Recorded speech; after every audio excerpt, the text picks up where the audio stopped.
भारतीय राजनीति में चुनाव का बाजार गर्म है क्योंकि सिर्फ 9 महीने बाद लोकसभा का चुनाव है और इसके सेमीफाइनल में राजस्थान, छत्तीसगढ़ और मध्य प्रदेश का चुनाव का बिगुल बज चुका है। ऐसे में एनडीए और इंडिया दोनों गठबंधन अपनी अपनी बिसात बिछाने में लग गए हैं। अभी तक बीजेपी और उसके सहयोगी गठबंधन निश्चिंत है कि विपक्ष में ना तो कोई नेता है और ना ही कोई एकता, परंतु जब से इंडिया के नाम से एक विपक्षी गठबंधन सामने आया है, एनडीए का रास्ता कठिन हो गया है। अब बीजेपी अति आत्मविश्वास में नहीं है क्योंकि वो जानती है कि इंडिया में जितने दल शामिल हैं वो भले ही क्षेत्रीय दल हों जो कि कांग्रेस के साथ आने को तैयार हो रहे हैं, लेकिन ज़मीन पर उनकी पकड़ कम नहीं है। और यदि एनडीए ने उन्हें हल्के में लिया तो हो सकता है कि 2024 में उनकी सरकार गिर जाए और मोदी का वही हाल होगा जैसा 2004 में अटल बिहारी वाजपेयी सरकार के साथ हुआ था। आज अमित शाह और नरेंद्र मोदी दोनों की नज़र इस कड़ी में जो कमज़ोरी है उस पर वार करने का है। इसलिए चाहे ममता बनर्जी हो या केजरीवाल, ये लोग वो लोग हैं जो कांग्रेस के खिलाफ थे पर अब साथ हैं, लेकिन बीजेपी ऐसा नहीं चाहती है कि वो साथ आएँ, क्योंकि बीजेपी जानती है कि अगर ये गठबंधन बन गया और ये 26 पार्टियां एक हो गईं तो बीजेपी की राह 2024 के लिए कठिन हो जाएगी।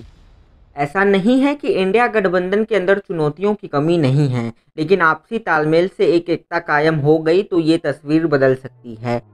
बीजेपी के पास सिर्फ एक चेहरा है मोदी और सिर्फ एक मुद्दा है हिंदुत्व, लेकिन क्या उन्हें ये लगता है कि ये उन्हें तीसरी बार विजय दिला देगा? ऐसा कहा नहीं जा सकता। 2019 के लोकसभा चुनावों में बीजेपी ने अकेले 303 सीटें जीती थी पर एनडीए ने मिलकर 353 सीटें जीती थीं। पर अब तस्वीर काफ़ी बदल गई है। अब एनडीए के पास शिवसेना और जेडीयू जैसे मजबूत दल का साथ नहीं है और राज्यों की दृष्टि से देखा जाए तो अब बीजेपी के पास राज्य भी कम हैं।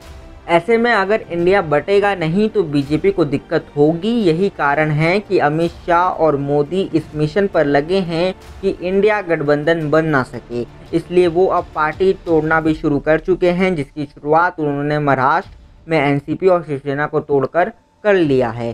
कोविड के बाद ये पहला लोकसभा का चुनाव होगा और महंगाई और बेरोजगारी जैसे मुद्दे हैं जो बीजेपी को परेशान करेंगे।